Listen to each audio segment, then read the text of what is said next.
Hello बच्चों, कैसे हो? Good morning to all of you. तो कक्षा 12 भौतिकी चैप्टर नंबर 1 वैद्युत आवेश तथा क्षेत्र का टॉपिक गॉस की प्रमेय के एप्लीकेशंस अनुप्रयोग हम लोग पढ़ रहे हैं। तो हमने 3-4 एप्लीकेशंस पढ़ लिए हैं।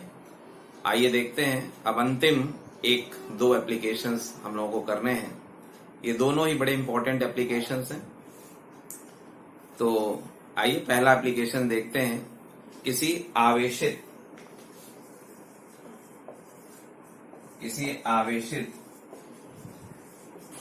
ठोस चालक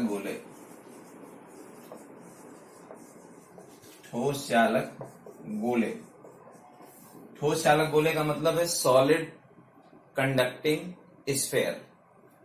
ठोस चालक गोले, या आप इसी को ये भी कह सकते हैं गोलीय कोश, स्फेरिकल शेल कहते हैं, के कारण वैद्युत क्षेत्र की तीव्रता ई मतलब वैद्युत क्षेत्र की तीव्रता। तो किसी आवेशित ठोस चालक गोले अथवा गोलीय कोश, तो चाहे आप ठोस चालक गोला कहिए चाहे गोलीय कोश कहिए, दोनों के लिए सेम एक्सप्रेशंस है, आपको सेम फॉर्मूले मिलेंगे। अब अगर ठोस चालक गोले के कारण वैद्युत क्षेत्र की तीव्रता निकालना हो तो भी ये जो अभी हम लोग इसका प्रोसीजर अपनाएंगे वही करना है आपको। अगर गोलीय कोश के लिए वैद्युत क्षेत्र की तीव्रता आपसे पूछी जाती है तब भी आपको यही सेम प्रोसीजर करना है। तो कहने का मतलब है कि ये दोनों के लिए हम लोग एक कॉमन वो पढ़ रहे हैं। अब थोड़ी पुरानी बात करते हैं। जब किसी ठोस चालक गोले को हम आवेश देते हैं तो आवेश देने पर क्या होता है कि पूरा आवेश गोले के पृष्ठ पर समान रूप से आकर के फैल जाता है, अर्थात ठोस चालक गोले के भीतर कोई आवेश उपस्थित नहीं रहता है। वो सब पूरा आवेश जो है गोले के पृष्ठ पर समान रूप से फैल जाता है और वहां से जो बल रेखाएं होती हैं वो पृष्ठ के अभिलंबवत बाहर की ओर होती हैं। तो इस प्रकार आप कह सकते हैं कि चालक के भीतर आवेश शून्य होता है। और यही बात स्फेरिकल शेल में भी है, गोलीय कोश जिसे कहते हैं। जैसे फुटबॉल है, आप अंदर आवेश दे नहीं सकते क्योंकि अंदर तो आपका खाली कैविटी जगह है, तो जो भी आवेश आप देते हैं वो उसके पूरे पृष्ठ पर रहता है। तो इस प्रकार ठोस चालक गोले और गोलीय कोश दोनों का सेम गुण एक साथ एक जैसा उत्पन्न हो जाता है, यानी दोनों पर आप कह सकते हैं कि आवेश उसके पृष्ठ पर रहता है। तो आइए मान लेते हैं गोलीय कोश या ठोस चालक गोला, कोई भी एग्जाम्पल लेकर के हम लोग चलेंगे।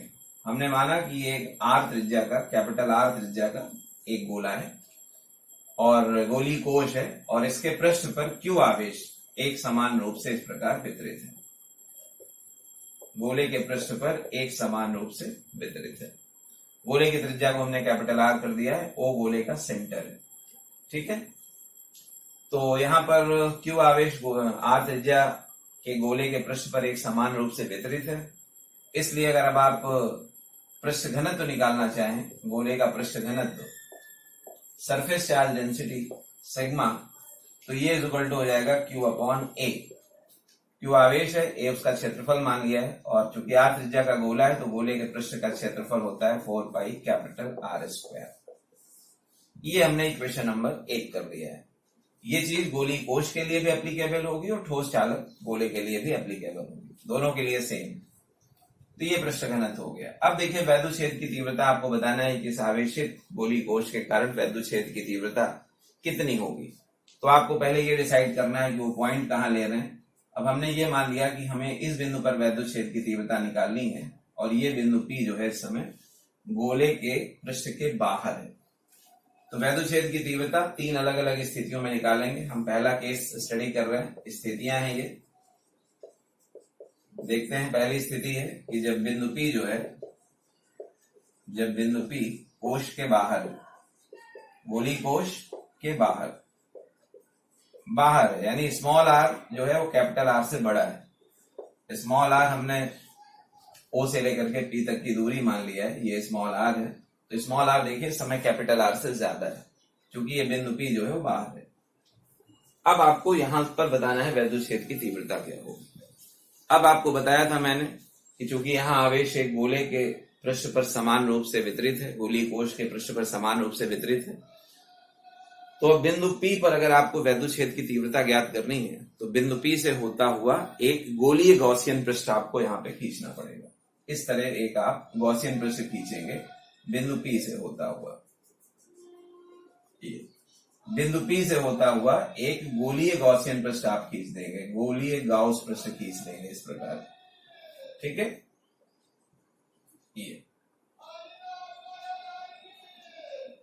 ये गोलीय गॉसियन पृष्ठ आप इस प्रकार खींचेंगे। अब गॉसियन पृष्ठ देखिए खींच गया है। अब आप इस गॉसियन पृष्ठ पर एक छोटा सा क्षेत्रफल ले लीजिए। अब इस क्षेत्रफल की दिशा दिखा दीजिए बिंदु P पर। क्षेत्रफल की दिशा ये हो जाएगी, ये इस धनावेश के कारण वैद्युत क्षेत्र की तीव्रता की दिशा ये हो जाएगी, और ये जो छोटा क्षेत्रफल लिया है इसकी दिशा भी बाहर की ओर हो जाएगी। तो इस प्रकार आप कह सकते हैं कि इस बिंदु P पर, जो गॉसियन पृष्ठ में हमने बिंदु P लिया है, छोटा क्षेत्रफल लिया है, इस पर E और DA एक ही दिशा में है। ठीक है, तो बस आपको E और DA के बीच का एंगल पता चल गया उस छोटे पृष्ठ पर। तो अब आप उस गॉसियन पृष्ठ से, ये हमने गॉस पृष्ठ लिया है, इसको लिख देंगे गॉस पृष्ठ, बेलनाकार गॉसियन पृष्ठ खींचा है आपने, तो इस गॉस पृष्ठ से गुजरने वाला वैद्युत फ्लक्स आपको पहले बताना है। तो यहां लिखेंगे कि बिंदु P से, ये बिंदु P से होता हुआ R त्रिज्या का एक गोलीय गॉसियन पृष्ठ, गोलीय गाउस पृष्ठ खींचते हैं, गोलीय गाउस पृष्ठ खींचते हैं। बस आगे आप कर देंगे इस पृष्ठ से वैद्युत फ्लक्स, इस पृष्ठ से वैद्युत फ्लक्स। कितना वैद्युत फ्लक्स होगा पहले ये कैलकुलेट कर लेते हैं। जैसा कि बार बार मैंने कहा है आपसे कि अगर आप फ्लक्स निकाल लेते हो तो आधे से ज्यादा 3/4 आप काम कंप्लीट कर लेते हैं। तो निकालिए फ्लक्स। तो फ्लक्स का हमने ये फॉर्मूला पढ़ा है, बंद इंटीग्रल E डॉट DA। ये अब आप देख रहे हैं चित्र में, देखिए E और DA के बीच का एंगल 0 है, दोनों एक ही दिशा में है, means theta is equal to 0 degree है। तो इसको आप इसमें रख दीजिए, तो ये हो जाएगा आपका बंद इंटीग्रल E DA cos 0। अब आप देखिए ये जो हमने गॉसियन पृष्ठ खींचा है, ये इस गोले के चारों तरफ सिमेट्रिक है, स्फेरिकल शेल के चारों तरफ सिमेट्रिक है। तो यहाँ पे जो E होगा, E का परिमाण वही यहाँ भी होगा, क्योंकि दूरी यही है आपकी स्मॉल r, हर जगह स्मॉल r दूरी नहीं बदल रही है, तो इसलिए E को आप बाहर ले सकते हैं, और ये हो जाएगा इंटीग्रल DA। DA क्या है? DA एक छोटा सा पृष्ठ का क्षेत्रफल है गॉसियन पृष्ठ पे। अगर आप पूरे क्षेत्रफल की बात करेंगे तो वो हो जाएगा 4πr²। स्मॉल r त्रिज्या के जो गॉसियन पृष्ठ की बात कर रहे हैं, गोली गॉसियन पृष्ठ, उसका क्षेत्रफल हो जाएगा। तो ये हमारा इक्वेशन नंबर 2 आ गया। फ्लक्स की वैल्यू हमने कैलकुलेट कर ली। समझ गए? ये फ्लक्स हमने कैलकुलेट कर लिया है। मिटा दें इसे। चलिए इसके बाद देखिए, अब आपको ये बताना है कि इस गाउस पृष्ठ से कितना फ्लक्स घिरा हुआ है, कितना आवेश गिरा है। सॉरी, आप निकालेंगे यहाँ पे गाउस पृष्ठ से घिरा हुआ आवेश। ये दूसरी महत्वपूर्ण चीज है जिसको आपको कैलकुलेट करना होता है, आवेश। तो आप देखिए कितना इनसाइड है गॉसियन पृष्ठ के, कितना आवेश गिरा हुआ है। तो क्यू आवेश हमने माना था इस गोले के पृष्ठ पर, तो बस ये क्यू हो जाएगा। अब आपने फ्लक्स कैलकुलेट कर लिया है, इसको इक्वेशन नंबर 3 कह देंगे। अब आपने फ्लक्स कैलकुलेट किया है इक्वेशन 2 में, गिरा हुआ आवेश 3 में, तो बस गॉस की प्रमेय लगा दीजिए आप। तो गॉस की प्रमेय से बताइए क्या है गॉस की प्रमेय? फ्लक्स इज इक्वल टू है 1/ε0 गुणे क्यू इनसाइड। क्यू इनसाइड का मतलब है कि घिरा हुआ आवेश जो गॉसियन पृष्ठ के भीतर हो।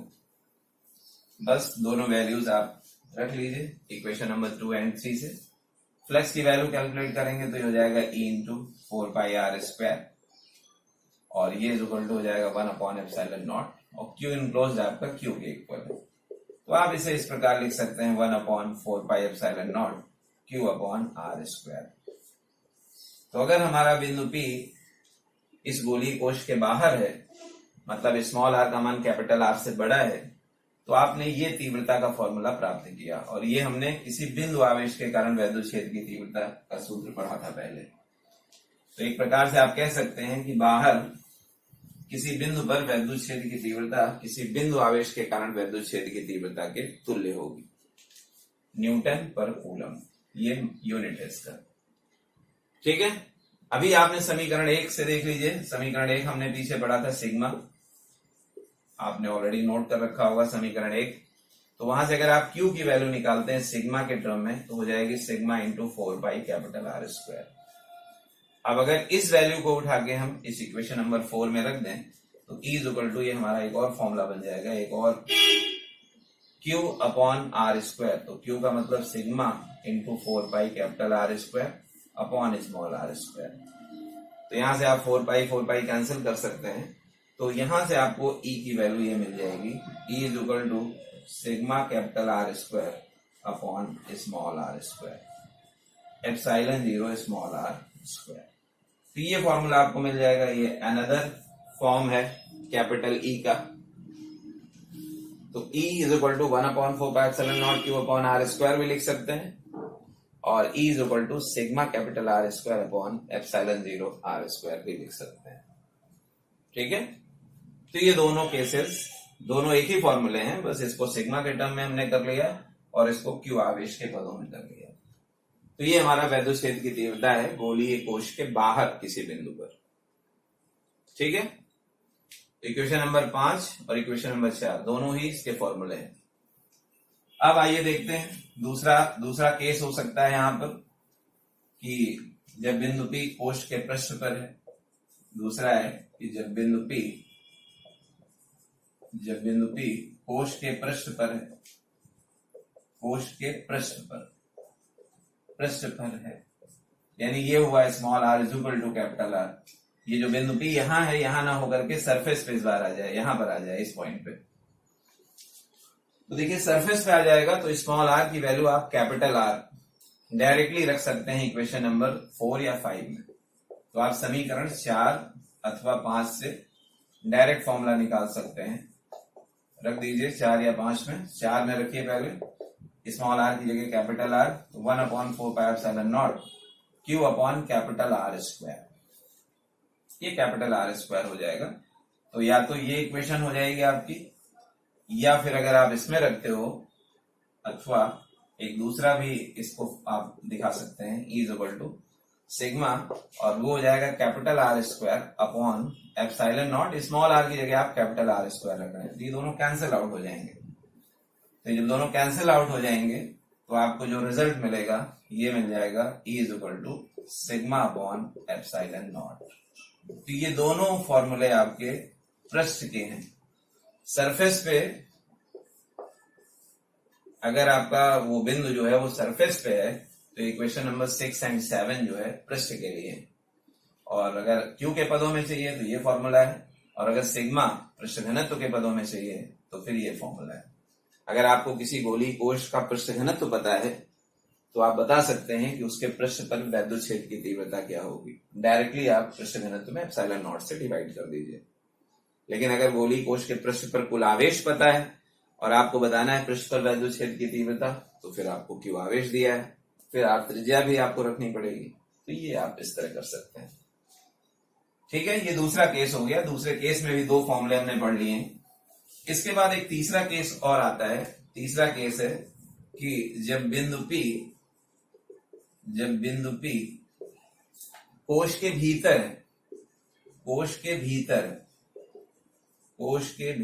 है। इसका मतलब हुआ है कि small r is less than capital R। जो बिंदु P जहां हमें वैद्युत क्षेत्र की तीव्रता निकालनी है वो कोश के भीतर इस बार है। ठीक है, तो कोश के भीतर है, कैसा होगा आइए उस चित्र को भी देख लेते हैं। इसको मिटा दें।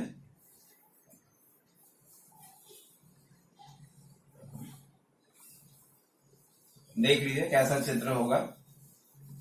इसी फिगर को थोड़ा सा मॉडिफाई कर दे रहे हैं। आपको दूसरा फिगर बनाना होगा, ध्यान रखिएगा। आपको दोबारा फिगर बनाना है। मैंने तो इसी में थोड़ा सा मॉडिफिकेशन कर दिया। तो ये आपका गोलीय कोश है। यहाँ पे ये वही आवेशित गोलीय कोश है, ठोस चालक गोला है।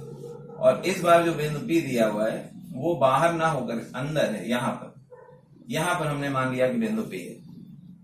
तो यहां से होता हुआ एक गॉसियन पृष्ठ आपको खींचना है, ये इस तरह का स्मॉल आर त्रिज्या का, ये स्मॉल आर त्रिज्या का आपको एक गॉसियन पृष्ठ खींचना होगा, ये ठीक है। इस बार आप देखिए स्मॉल आर कैपिटल आर से छोटा है, तो इस बार बिंदु P कोश के भीतर है, तो ये जो हमारा तीसरा केस है उसका क्षेत्र है, ध्यान दीजिएगा इस बार, ठीक है।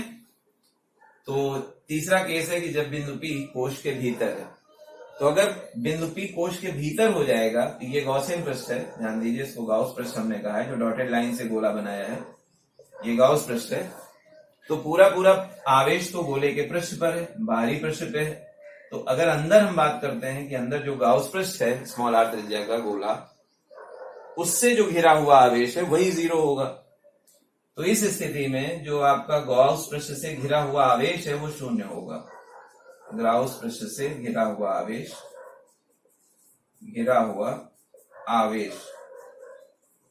क्यू इनक्लोज जब आप निकालोगे, इनसाइड निकालोगे, तो ये इज इक्वल टू 0 हो जाएगा। घिरा हुआ आवेश क्यों 0 है, समझ आ रहा है भाई? ये गोली कोश, ये इसके पृष्ठ पर पूरा पूरा आवेश है, और आप अंदर एक गोले की बात कर रहे हैं, अंदर आपने आर त्रिज्या का गोला खींचा है, क्या इस गोले के अंदर कोई आवेश है क्या?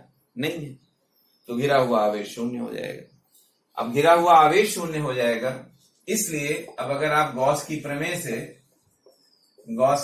से फ्लक्स निकालोगे, आप गॉस की प्रमेय से, तो ये हमने पढ़ा है flux is equal to Q enclose upon epsilon naught, Q inside upon epsilon naught, तो ये टर्म 0 हो जाएगा, बिकॉज क्यू इनसाइड जो है वो 0 है, और फ्लक्स की वैल्यू होती है E into 4 pi small R square, तो ये 0 हो जाएगा। फ्लक्स का मान ये पहले केस में निकाला था, E into 4 pi R square. अब देखिए दो टर्म का मल्टीप्लीकेशन 0 है, तो या तो 4 पाई आर स्क्वायर 0 हो या E 0 हो। तो चूंकि ये तो गोले के पृष्ठ का क्षेत्रफल है जो 0 नहीं हो सकता है भाई, किसी भी गोले के पृष्ठ के क्षेत्रफल को आप 0 नहीं कर सकते हैं, कम तो कर सकते हैं लेकिन 0 नहीं कर सकते, तो ये टर्म 0 नहीं होगा, इसलिए अब आप कह देंगे E इज इक्वल टू 0। तो ये आपको एक इक्वेशन और मिल जाएगा, मेरे ख्याल से शायद इक्वेशन नंबर 8 होगा, तो ये इक्वेशन नंबर आपको 8 मिल जाएगा, ठीक है। तो ये इक्वेशन जो है, किसी भी गोली कोश के भीतर वैद्युत क्षेत्र 0 होता है, अर्थात गोली कोश, आवेशित गोली कोश कहिए या ऑब्लिक, वही जो बताया था आपको ठोस चालक गोला, दोनों के लिए ये सब फॉर्मूले एप्लीकेबल हैं। चालक गोले के भीतर E सर्वत्र 0 होता है, सर्वत्र 0 होता है। तो ये हमने 3 केसेस पढ़ लिए। बड़ी इंपॉर्टेंट चीज है ये चीज कि गोलीय कोश या ठोस चालक गोले के भीतर E सर्वत्र 0 होता है, वैद्युत क्षेत्र की तीव्रता 0 होगी, ठीक है। तो अब हमने 3 केसेस यहां पे पढ़े। हमने आपको पृष्ठ के बाहर बताया वैद्युत क्षेत्र की तीव्रता क्या होगी, फिर हमने पृष्ठ पर बताया वैद्युत क्षेत्र की तीव्रता क्या होगी, electric field intensity on the surface of the spherical shell, outside the spherical shell ये भी बताया, सरफेस पे बताया, और इनसाइड द स्फेरिकल शेल भी बताया। तो अंदर वैद्युत क्षेत्र की तीव्रता 0 है। तो 3 फॉर्मूले हम लोगों ने पढ़े हैं, तीनों फॉर्मूलों को एक बार यहाँ पर कंबाइन कर दे रहा हूं, यहाँ पे इकट्ठा लिख दे रहा हूं। अगर बाहर की बात कर रहे हैं तो बाहर वैद्युत क्षेत्र की तीव्रता का ये फॉर्मूला पड़ा है, 1/4 pi epsilon naught Q upon R square, ये था when small R is greater than capital R. फिर हमने E इज इक्वल टू सरफेस पे ये पढ़ा 1/4 pi epsilon naught Q upon capital R square, ये ऑन द सरफेस हमने पढ़ा। और तीसरा फिर हमने पढ़ा E is equal to 0 when R is less than capital R. तो ये 3 फॉर्मूले हमने पढ़े हुए हैं, ठीक है। इसको हमने Q के पदों में तीनों फॉर्मूलों को लिखा है, अगर आप चाहेंगे तो सिग्मा के पदों में भी लिख सकते हैं, एक ही बात है, ठीक है। तो ये आपके केसेस हैं, ये 3 केसेस हैं। आइए जरा इसका एक ग्राफ बना लेते हैं। ग्राफ देखिए किस तरह बनेगा। अगर हम E वर्सेस R एक ग्राफ इस तरह का प्लॉट करें, इधर स्मॉल r ले लिया और इधर वैद्युत क्षेत्र की तीव्रता कर दी है E, और यहां पर एक प्रतीकात्मक एक गोला बना लेते हैं, ये गोला बना लेते हैं या स्फेरिकल शेल बना लेते हैं, कुछ भी कहिए।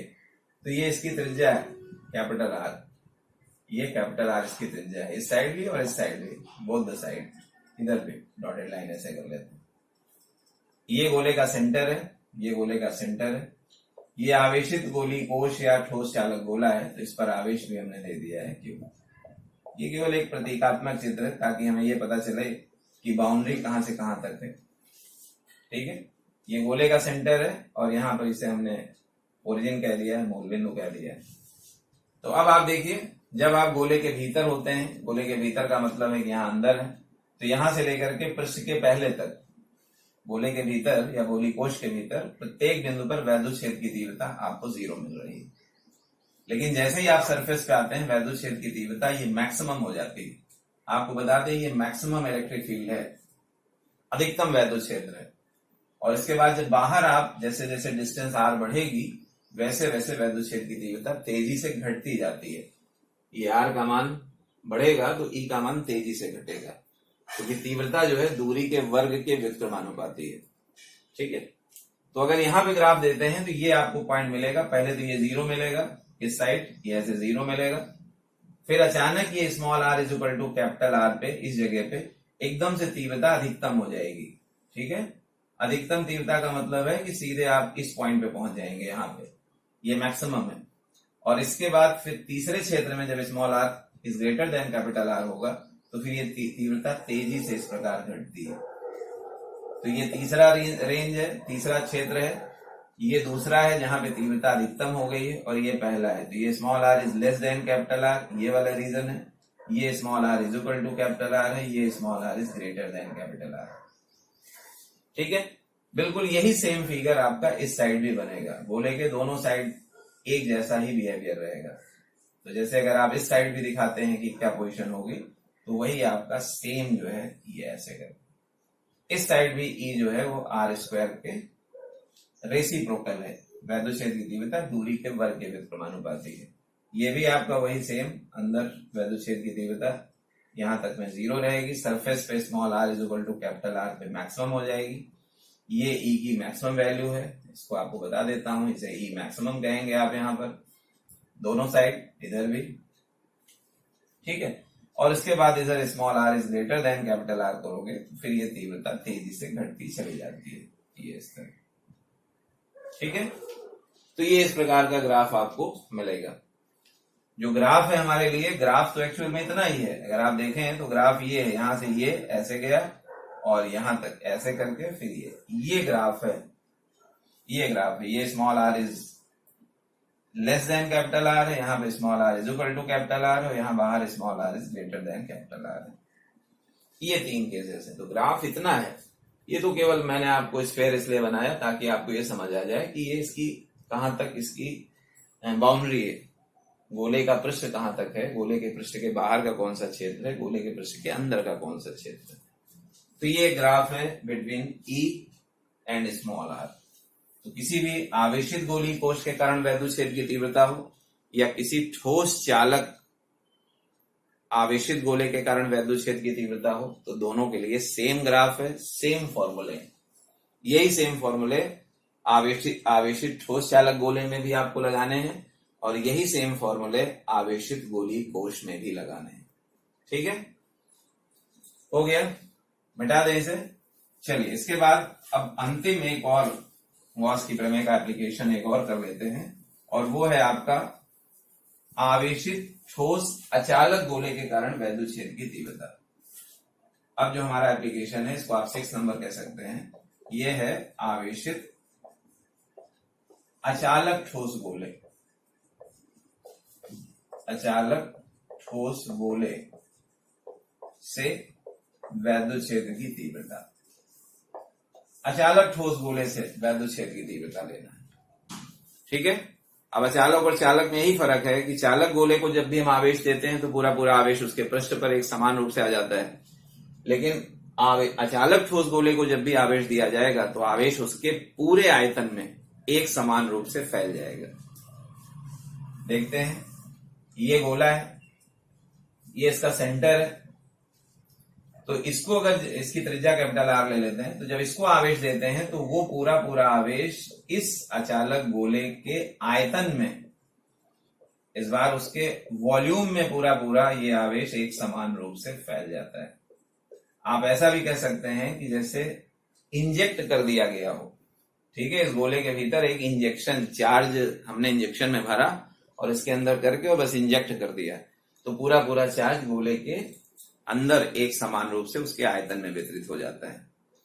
ठीक है, ये चार्ज इसके सरफेस तक में आएगा, ऐसा नहीं है सरफेस पे भी चार्ज आ जाएगा, लेकिन पूरा पूरा गोला इस प्रकार आवेशित हो जाएगा। अचालक गोले और चालक गोले में यही फर्क है। चालक गोले को जब आप आवेशित करोगे तो वो आवेश कहीं भी आप अंदर भी डालोगे तो पूरा पूरा सरफेस पे आ जाएगा, अंदर से भाग के अंदर वैद्युत क्षेत्र शून्य हो जाता है। लेकिन इसमें ऐसा नहीं होगा, इसमें आप इंजेक्ट करोगे तो वो पूरा आवेश उस पूरे अचालक ठोस गोले में एक समान रूप से फैल जाएगा। तो आयतन में आवेश का वितरण है, ये बात समझनी है। यहां पर आवेश का वितरण आयतन में है, वॉल्यूम में किया गया है। ठीक है, तो क्यू आवेश हमने मान लिया है, वो गोले की त्रिज्या कैपिटल आर है, तो यहां पे लिखेंगे कि आवेश का आयतन घनत्व, आवेश का आयतन घनत्व, वॉल्यूम चार्ज डेंसिटी, रो से लिखते हैं, याद होगा फॉर्मूला आपको, ये रो इस साइड लिख देते हैं, रो इज इक्वल टू, तो ये होता है क्यू अपॉन वी, कुल आवेश बटे कुल आयतन। तो अगर आप इसको लिखना चाहेंगे तो कुल आवेश क्यू हमने मान लिया है, टोटल आवेश क्यू है, और गोले का आयतन हो जाएगा 4/3 पाई कैपिटल आर क्यूब। ये इक्वेशन नंबर 1 आ गया। अब अगर आपको कुल आवेश चाहिए इस गोले में कितना आवेश है टोटल, तो क्यू की वैल्यू चाहिए, तो sigma into 4/3 pi R cube आप कर सकते हैं, क्रॉस मल्टीप्लाई कर लेंगे। ठीक है, चलिए, तो ये तो आवेश घनत्व निकाल दिया, इसका यूनिट आपको पता है कूलाम अपॉन मीटर क्यूब। अब यहां भी आपकी वही 3 केसेस बनते हैं, स्थितियां यहां भी अलग अलग हैं। पहली स्थिति है कि जब स्मॉल आर, या ये कह लीजिए कि जब बिंदु P गोले के बाहर, बाहर का मतलब वही small R is greater than capital R, बाहर आपको लेना है। यहां पे हमने बिंदु P ले लिया है, इस जगह पे ये बिंदु P ले लिया है, ये स्मॉल आर ले लिया यहां से, ओपी स्मॉल आर है। तो अगर आपको इस बिंदु पर वैद्युत क्षेत्र की तीव्रता निकालनी है बिंदु P पे, तो आपको बताया था कि अगर बिंदु P पे वैद्युत क्षेत्र की तीव्रता निकालनी है तो इसी बिंदु से होता हुआ आपको एक स्मॉल आर त्रिज्या का इस तरह का गोलीय गाउस पृष्ठ खींचना पड़ेगा। ये गाउस पृष्ठ जैसा पिछले केस में किया था, बिल्कुल हूबहू वही सेम केस है यहां भी। इस पर एक छोटा सा क्षेत्रफल ले लीजिए, ये ले लिया, तो इस क्षेत्रफल की दिशा ऐसे बाहर की ओर हो जाएगी, डीए, इस आवेश के कारण, धनावेश के कारण, और इस बिंदु पर वैद्युत क्षेत्र की तीव्रता इस धनावेश के कारण निकालेंगे तो वो भी बाहर की ओर हो जाएगी। तो एक बार फिर आप देख रहे हैं ई और डीए के बीच का कोण 0 डिग्री आ गया। तो बहुत आराम से इस गाउस पृष्ठ से वैद्युत फ्लक्स निकाल सकते हैं। ठीक है, तो बिंदु P से होता हुआ या होते हुए स्मॉल आर त्रिज्या के गाउस पृष्ठ से, गाउस पृष्ठ कैसा है यहाँ पे, गोलीय गाउस पृष्ठ है, गाउस पृष्ठ से वैद्युत फ्लक्स पहले बताएंगे कितना गुजर रहा है, वैद्युत फ्लक्स। तो वैद्युत फ्लक्स बता सकते हो आप, फाई इज इक्वल टू बंद integral E dot D A, चूंकि गॉसियन पृष्ठ हमेशा बंद होता है तो आप ये फॉर्मूला लगाएंगे। और जब भी आपको बताया था कि कोई वक्रीय पृष्ठ होता है तो आपको बंद पृष्ठ से वैद्युत फ्लक्स का यही फॉर्मूला यूज करना होता है। तो आप इसमें रख दीजिए, आपको ई और डीए के बीच का एंगल 0 दिख रहा है, तो इसमें रख दीजिए, तो ये हो जाएगा आपका ई डीए कॉस 0। कॉस 0 आपको पता है 1 होता है। अब ई, चूंकि ये उसके सामने, उसके चारों तरफ सिमेट्रिक है आर दूरी पर, गोले का ये पृष्ठ आर दूरी पर हर जगह है, तो वैद्युत क्षेत्र की तीव्रता का परिमाण नहीं बदलेगा, नियत रहेगा। तो ई को हमने बाहर ले लिया। डीए छोटा सा क्षेत्रफल है, बंद इंटीग्रल डीए पूरे गॉसियन पृष्ठ का क्षेत्रफल हो जाएगा, तो ये हो जाएगा ई इंटू 4πr²। यही सेम केस हमने ऑलरेडी किया है पीछे, पिछले वाले उसमें, जब हमने गोलीय कोश या ठोस चालक गोले के कारण वैद्युत क्षेत्र की तीव्रता निकाली थी, तो बिल्कुल हूबहू वही सेम केस है। तो सेम केस है दोनों जगह, तो नोट कर लीजिए इसको। हो गया, मिटा दें। तो अब आप देखिए, अब ये चीज आ गई, हमने घिरा हुआ, हमने पृष्ठ से वैद्युत फ्लक्स निकाल लिया है। अब घिरा हुआ आवेश निकाल लीजिए आप गॉसियन पृष्ठ से। दूसरी चीज घिरा हुआ आवेश, जैसा कि बताया आपको गॉस प्रमेय में हमेशा आपको दो ही चीजें कैलकुलेट करनी होती हैं। तो देखिए टोटल जो है ये गोला है, जो ठोस अचालक गोला था आवेशित, ये पूरा पूरा इस गॉसियन पृष्ठ के भीतर है। तो घिरा हुआ आवेश चाहे आप क्यू लिख लीजिए, आप चाहें तो क्यू लिख सकते हैं, या अगर आप रो के टर्म में देना चाहते हैं तो समीकरण 1 से आप ये भी लिख सकते हैं 4/3 पाई आर क्यू, तो ये भी आप लिख सकते हो। तो आप क्यू भी कह सकते हो कुल आवेश, और अगर आयतन घनत्व, आवेश के आयतन घनत्व रो के पदों में लिखना है तो ऐसे कर सकते हो। तो बस ये आपको इक्वेशन नंबर 3 मिल गया। तो इक्वेशन नंबर 2 पता चल गया आपको, 3 पता चल गया। तो अब आप गॉस की प्रमेय में रख दीजिए। गॉस की प्रमेय से तो फॉर्मूला भी आपका आ जाएगा। गॉस की प्रमेय ये पढ़ा है हमने, फ्लक्स इज इक्वल टू है 1/ε0 Q inside the Gaussian surface. रखिए दोनों वैल्यूज, तो ये हो जाएगा E × 4 pi small r square 1/ε0 Q inside. अभी क्यू ही कर लेते हैं, अभी रो के टर्म में नहीं देते हैं, बाकी आप चाहें तो रो के पदों में भी लिख सकते हो, कोई दिक्कत नहीं है। तो बस ये फॉर्मूला आ जाएगा आपका E = 1/4 पाई ε0 Q/r स्क्वायर। तो ये वैद्युत क्षेत्र की तीव्रता आ गई, इसको हमने इक्वेशन नंबर 4 कह दिया। ठीक है, ये वैद्युत क्षेत्र की तीव्रता आ गई इतने न्यूटन प्रति कूलम। यही सेम केस जो है आपका, जो पिछला वाला हमारा एप्लीकेशन था, उसका भी पहला केस यही सेम था। ठीक है, तो इसमें कोई डिफरेंस नहीं है, पिछले और इस वाले केस में बिल्कुल सिमिलरिटी है। यही सेम फॉर्मूला, बिंदु आवेश के कारण वैद्युत क्षेत्र की तीव्रता का भी यही सूत्र हमने पहले पढ़ा था कूलाम के नियम से। अब आइए इसकी दूसरी स्थिति देखते हैं, केस सेकंड देखते हैं। ये केस सेकंड कौन सा है? केस सेकंड, अब हम इस गोली कोश, इस आवेशित ठोस अचालक गोले के भीतर ले लेते हैं कोई बिंदु P। ठीक है, तो ये चित्र तो पहले के लिए था, अभी केस सेकंड के लिए चित्र बदल जाएगा। तो जब बिंदु P कोश के भीतर है, कोश नहीं सॉरी, इस बार गोले के भीतर कर देंगे, ठोस गोला है ये, गोले के भीतर है लेकिन अचालक है, ये ध्यान रखना है आपको। जब बिंदु P गोले के भीतर है, मतलब ये हुआ small r is less than capital R, small r is less than capital R। तो यार ध्यान दीजिए, इसका चित्र बदल जाएगा। इसका चित्र मैं तो उसी में मॉडिफाई कर दे रहा हूं, लेकिन आपको चित्र बदलना रहेगा। ठीक है, इन साइड देखते हैं क्या होगा। अब हमारा इन साइड है पॉइंट P जो है, हमने मान लिया कि चलिए यहां पे ले लेते हैं बिंदु P, ये है बिंदु P और ये R त्रिज्या है। तो देखिए OP मतलब स्मॉल r, ये कैपिटल R से छोटा है। तो इस बार बिंदु P हमने कोश के ठोस चालक गोले के भीतर ले लिया है, भीतर। तो क्या काम करना होगा आपको, यहां से एक R त्रिज्या का एक गोला खींचना है, एक गॉसियन पृष्ठ खींचना है इस प्रकार। ये R त्रिज्या का एक आपने गॉस पृष्ठ खींच दिया। ध्यान दीजिएगा, इस बार गॉसियन पृष्ठ ये होगा अंदर वाला, इसको आप कहेंगे ये गॉस पृष्ठ है, गॉसियन सरफेस अंदर खिंचा हुआ है। ठीक है, अब आपको इस गॉस पृष्ठ पे वही एक छोटा सा क्षेत्रफल ले लीजिए यहाँ पे ये। तो इसकी दिशा, क्योंकि ये वाला आवेश है, इस आवेश के कारण जो वैद्युत क्षेत्र होगा ऐसे ही बाहर की ओर होगा E, और छोटे क्षेत्रफल की दिशा भी इसी दिशा में है DA भी। तो थीटा की वैल्यू 0 हो जाएगी यहाँ पे। तो आप पहले ये बताइए कि इस गॉसियन पृष्ठ से कितना फ्लक्स गुजर रहा है। जब भी कभी गॉस की प्रमेय हमें लगानी होती है तो हम दो ही चीजें कैलकुलेट करते हैं, एक गॉसियन पृष्ठ से वैद्युत फ्लक्स कितना है और दूसरा गॉसियन पृष्ठ से घिरा हुआ आवेश कितना है। तो आइए निकाल लेते हैं यहाँ पे बिंदु P से, ये बिंदु P से, इस बार P अंदर है ध्यान रखिएगा, बिंदु P से होते हुए गाउस पृष्ठ से वैद्युत फ्लक्स आपको बताना है। गाउस पृष्ठ से वैद्युत फ्लक्स कितना होगा, ये थोड़ा सा, हाँ। तो आइए बिंदु P से होते हुए गाउस पृष्ठ से वैद्युत फ्लक्स कितना हो जाएगा, इस अंदर वाले उससे बताना है।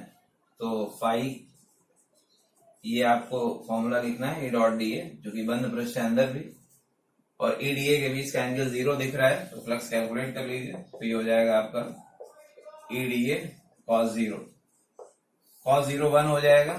ई अब यहाँ पर इस पूरे पृष्ठ पर ई की वैल्यू सेम रहेगी, क्योंकि आर दूरी है, हर जगह डिस्टेंस आ रही है, तो ई बाहर ले लेंगे आप, इंटीग्रेट डी हो जाएगा और ये फॉर्मूला आ जाएगा E into 4 pi small R square. इसको इक्वेशन नंबर हमने 5 कर दिया, ये फ्लक्स निकाल लिया।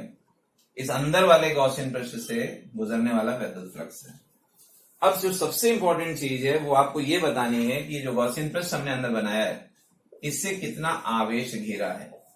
तो आपको ये जो शेडेड पोर्शन मैंने बनाया है ये गॉसियन पृष्ठ है अंदर, तो आपको इससे घिरे हुए आवेश को बताना है कि इसके अंदर कितना आवेश है। इस बाहर वाले आवेश से मतलब नहीं है, हमें कुल आवेश पता है क्यों है, लेकिन हमें इस अंदर के आवेश से मतलब है। ध्यान दीजिए, घिरे हुए आवेश को चाहिए हमें। तो अब घिरा हुआ आवेश हम निकालते हैं। घिरा हुआ आवेश, गॉसियन पृष्ठ से घिरा हुआ आवेश, ये चाहिए हमें Q inside Gaussian surface, question mark. ठीक है, यही इस टॉपिक का सबसे मेन पार्ट है कि आपको कैसे बताना है कि अंदर आवेश कितना घिरा है। इसको ध्यान से समझ लीजिए। तो देखिए, आवेश का वितरण इस पूरे ठोस गोले में हमने एक समान माना था। तो अगर एक समान आवेश का वितरण है तो आवेश का आयतन घनत्व जो रो हमने पढ़ा था वो हमेशा सेम रहेगा। तो देखते हैं रो की वैल्यू क्या होगी। तो रो इज इक्वल टू, हमने समीकरण 1 में पढ़ा था 4/3, ये 4/3 pi are capital R cube. ये पूरे गोले का आयतन है, ये पूरे गोले पर आवेश है। हमें केवल इस पार्ट में आवेश चाहिए। तो अगर इस पार्ट में आवेश क्यू इनसाइड है, इसको हमने अंदर वाले आवेश की बात कर दी है क्यू इनसाइड, तो इस गोले का आयतन, इस छोटे वाले गोले का आयतन जिसमें आवेश ये है, उसका आयतन आप निकालोगे तो 4/3 पाई स्मॉल आर क्यूब हो जाएगा। स्मॉल आर कैसे हो जाएगा भाई, यहां से ये वाली जो डिस्टेंस है स्मॉल आर ही है, अंदर जो हमने गाउस पृष्ठ खींचा है ये स्मॉल आर त्रिज्या का है। तो इसी छोटे गोले के भीतर घिरा हुआ आवेश अगर ये है तो उसका आयतन ये हो जाएगा, क्योंकि आवेश बटे आयतन हमेशा कांस्टेंट रहना चाहिए। अगर एक समान रूप से आवेशित गोले को एक समान रूप से आवेशित किया गया है तो उसका रो जो है वो नहीं बदलेगा। तो बड़ा आवेश बड़ा आयतन, छोटा आवेश बटे छोटा आयतन। तो ऐसा पता है आपको, भिन्न में ऐसी भिन्न बराबर होती है। तो ये कैंसिल हो जाएगा, तो यहां से क्यू इनक्लोज निकालोगे तो ये हो जाएगा आर क्यूब इस साइड आएगा, तो R cube upon capital R cube और इंटू क्यू हो जाएगा। तो ये इक्वेशन नंबर हमारा 6 आ गया। इस बार घिरा हुआ आवेश थोड़ा सा अलग है, बस यही इस वाले केस का ये सबसे इंपॉर्टेंट केस है, यही सबसे इंपॉर्टेंट पार्ट है कह लीजिए। तो बस अब ये फ्लक्स आपने निकाल लिया है समीकरण 5 से, ये निकाल लिया है, गॉस की प्रमेय लगा दीजिए। गॉस की प्रमेय से, तो गॉस की प्रमेय हमने यही पढ़ा है, flux is equal to 1/ε0 into Q inside. Flux की वैल्यू ऊपर है, इक्वेशन नंबर 5 में दी है, तो ये हो जाएगा E into 4 pi small R square. 1/ε0 Q inside कितना निकला ये निकला है R cube upon capital R cube into Q. Q total charge है। इसमें देखिए आर स्क्वायर से ये आर क्यूब कैंसिल कर सकते हैं, एक आर बचेगा। तो ये फाइनली ये फॉर्मूला मिलेगा E is equal to 1/4 pi epsilon naught, और ये मिलेगा Q R upon capital R cube. ध्यान दीजिएगा, इस बार कैपिटल आर क्यूब आ गया है डिनोमिनेटर में, कैपिटल आर क्यूब। लेकिन इससे घबराने की बात नहीं है, क्योंकि ऊपर एक स्मॉल आर भी है। तो स्मॉल आर ऊपर है, आर क्यूब नीचे है, तो अभी भी एक प्रकार से देखा जाए तो डायमेंशनली ई जो है विद्युत क्षेत्र की तीव्रता है वो दूरी के वर्ग के ही व्युत्क्रमानुपाती है। लेकिन इसमें अगर आप देखेंगे तो ये टोटल वैल्यू कांस्टेंट रहेगी, इतनी value 1/4 pi epsilon naught Q upon R cube, ये कांस्टेंट है। स्मॉल आर का मान ही सेंटर से लेकर के पृष्ठ तक बदलेगा। जैसे जैसे सेंटर से आगे बढ़ेंगे स्मॉल आर का मान बढ़ेगा, तो स्मॉल आर बढ़ेगा तो ई बढ़ेगा। तो यहां पे आप ये कह सकते हैं ई प्रोपोर्शनल स्मॉल आर है, ई स्मॉल आर के अनुक्रमानुपाती है। ठीक है, तो चलिए इसके अब हम तीसरा केस पढ़ लेते हैं। तीसरा केस है हमारा केस थर्ड, गोले के पृष्ठ पर। केस थर्ड है तृतीय थर्ड स्थिति है जब P जो है, जब बिंदु P गोले के पृष्ठ पर है, गोले के पृष्ठ पर है, पृष्ठ पर है। इसका मतलब हुआ small r is equal to capital R, पृष्ठ पर है। तो देखिए बाहर हमने इक्वेशन नंबर 4, आप ध्यान दीजिए, इक्वेशन 4 में हमने बाहर वैद्युत क्षेत्र की तीव्रता निकाली थी। उस इक्वेशन को भी लिख देता हूं, वो निकाली थी 1/4πε0 Q/r²। ये हमने बाहर निकाला था जब small r is greater than capital R था। इसको इक्वेशन नंबर 4 शायद दिया था, देख लीजिए पीछे था इक्वेशन 4। तो अब जब बिंदु P गोले के पृष्ठ पर है, तो पृष्ठ पर होने पर चाहे आप इसमें small r is equal to capital R रख दीजिए, बाहर वाले बिंदु पर वैद्युत क्षेत्र की तीव्रता में r की जगह पे कैपिटल R रख दीजिए, या अगर आप भीतर वाले बिंदु पर वैद्युत क्षेत्र की तीव्रता, ये इक्वेशन नंबर 7 में रख रहे हैं, 7 है, इसमें आप स्मॉल r की जगह कैपिटल R रख दीजिए, तो दोनों से ही आपको पृष्ठ का फॉर्मूला मिल जाएगा। तो चाहे आप गोले के बाहर वाले बिंदु पर स्मॉल r की वैल्यू कैपिटल R रख दीजिए, और चाहे आप गोले के भीतर वाले बिंदु पर small r is equal to capital R रख दीजिए, किसी पे भी रख दीजिए, सेम फॉर्मूला मिलेगा। तो यहां लिख सकते हैं समीकरण 4 अथवा 7 से। 4 जो है वो बाहर वाले बिंदु पे था और 7 जो है वो भीतर वाले बिंदु पे था। 7 से, 4 अथवा 7 से, किसी में भी स्मॉल r रख दीजिए। चलिए इसी में रख देते हैं। तो ये वैल्यू हो जाएगी आपकी 1/4πε0 Q, स्मॉल r की जगह कैपिटल R रखना है, नीचे r³ हो जाएगा, एक r से एक r कैंसिल हो जाएगा। तो ये फॉर्मूला हो जाएगा सरफेस पे 1/4πε0 Q/r²। ये वैद्युत क्षेत्र की तीव्रता आपकी सरफेस पे हो जाएगी। इसको इक्वेशन नंबर 8 कह देंगे। ठीक है, तो इस बार हमने 3 फिर से केसेस पढ़े। हम आवेशित गोली, इस गोले आवेशित अचालक गोले के कारण बाहर, इसके बाहर किसी बिंदु पर वैद्युत क्षेत्र की तीव्रता निकाला हमने, इसके भीतर किसी बिंदु पर वैद्युत क्षेत्र की तीव्रता निकाला, और फिर तीसरे केस में इसके पृष्ठ पर हमने वैद्युत क्षेत्र की तीव्रता निकाला। तो हमारे 3 केसेस यहां पर भी एप्लीकेबल हैं, इस वाले में भी, और उनके फॉर्मूले अभी मैं आपको इकट्ठे लिख देता हूं। देखिए, अंदर के किसी बिंदु पर वैद्युत क्षेत्र की तीव्रता ये है, पृष्ठ पर वैद्युत क्षेत्र की तीव्रता ये है, और पृष्ठ के बाहर वैद्युत क्षेत्र की तीव्रता ये है। इसको इक्वेशन नंबर 4 मैंने कहा था। तो देखिए ये बाहर है, small r is greater than capital R, ये small r is equal to capital R, और ये small r less than capital R। तो ये 3 केसेस आपके तीनों आपके सामने, तीनों फॉर्मूले आपके सामने। समझ गए होंगे आप ये तीनों फॉर्मूलों को अच्छी तरह से देख लीजिए। इस पे क्वेश्चंस भी हैं, इस पे आपके न्यूमेरिकल्स भी हैं कि ठोस अचालक गोले के भीतर आवेश का वितरण एक समान है, आवेश की वैल्यू आपको दे दी जाएगी, और आपसे ये कहा जाएगा इसके गोले की त्रिज्या भी 10 सेंटीमीटर दे दी। फिर आपसे कहा जाएगा कि गोले के केंद्र से 20 सेंटीमीटर दूर वैद्युत क्षेत्र की तीव्रता ज्ञात कीजिए। तो 20 सेंटीमीटर का मतलब गोले के बाहर, गोले के केंद्र से 5 सेंटीमीटर दूर वैद्युत क्षेत्र की तीव्रता ज्ञात कीजिए। तो इसका मतलब गोले के अंदर। कैसे? क्योंकि गोले की त्रिज्या 10 सेंटीमीटर दी है, तो 10 सेंटीमीटर अगर है और अब 5 सेंटीमीटर पे बताना है तो गोले के अंदर बिंदु होगा। 15 सेंटीमीटर या 20 सेंटीमीटर बताना है तो गोले के बाहर होगा, और अगर 10 सेंटीमीटर दूरी वैद्युत क्षेत्र की तीव्रता बतानी हो तो इसका मतलब गोले के पृष्ठ पे होगा। तो वो सब आप इन्हीं तीनों फॉर्मूलों का उपयोग करके कर सकते हैं। आइए इसका भी जरा ग्राफ देख लेते हैं। देखिए ग्राफ इसका इंपॉर्टेंट है। ये हमने वही आवेशित गोला ले लिया है, ठीक है, ये आवेशित गोला है, अचालक गोला, ठोस है, इस बार सॉलिड है। ये वही पिछले वाले ग्राफ की तरह ही वैसे ही करना है, लेकिन ग्राफ का नेचर थोड़ा सा डिफरेंट होगा। देखिए क्या है, ये सेंटर है, ये त्रिज्या है गोले की कैपिटल R। इस बार पूरे में का आवेश है इस प्रकार, पूरे में एक समान रूप से फैला है। तो चित्र में ये भी दिखाइए कि ये ठोस अचालक गोला है, ठीक है।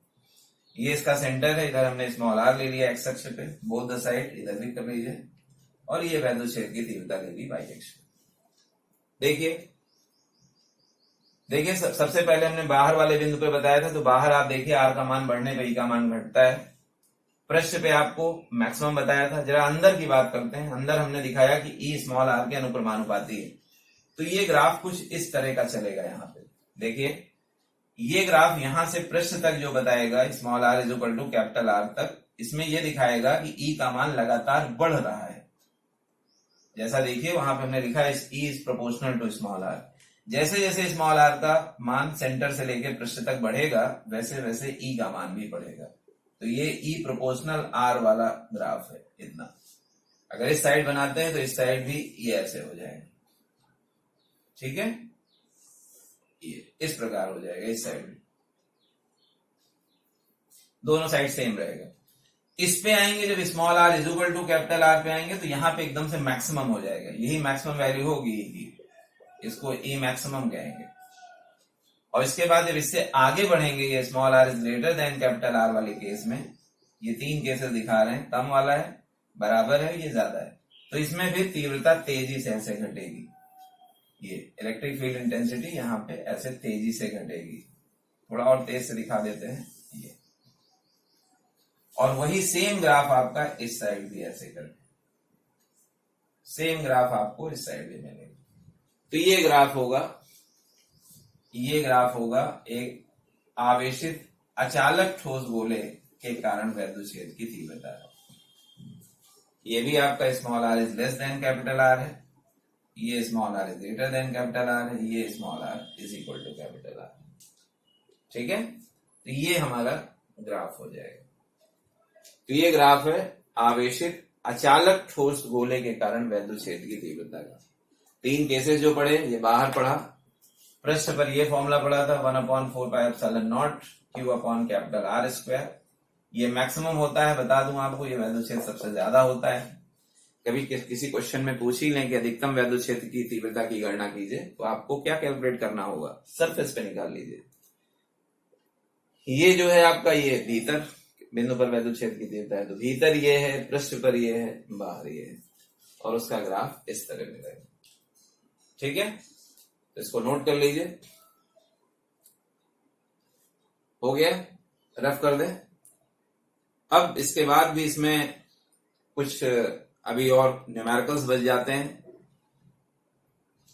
कुछ सिमेट्रिक आवेश वितरणों के कारण वैद्युत क्षेत्र की तीव्रता या वैद्युत फ्लक्स निकालने के कुछ आंकिक प्रश्न हैं। तो आज के लेक्चर में तो बस इतना ही, और अब इसके न्यूमेरिकल्स गॉस की प्रमेय के आंकिक प्रश्नों को लेकर के हम लोग अगले वीडियो लेक्चर में आएंगे। उम्मीद है कि ये टॉपिक आपको बेहतर समझ आया होगा। ये गॉस की प्रमेय का एप्लीकेशंस था, बिल्कुल लास्ट एप्लीकेशन है, थ्योरेटिकल आप कह सकते हैं पार्ट खत्म हो गया इस चैप्टर का।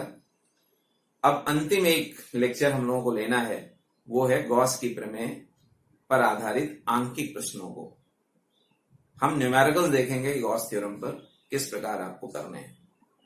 तो ठीक है बच्चों, पढ़ाई करते रहिए, आंकिक प्रश्नों को भी लगाते रहिए।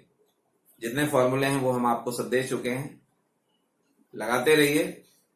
बाकी अगले वीडियो में मैं न्यूमेरिकल्स लेकर के आपके सामने उपस्थित होऊंगा। तब तक के लिए थैंक यू वेरी मच।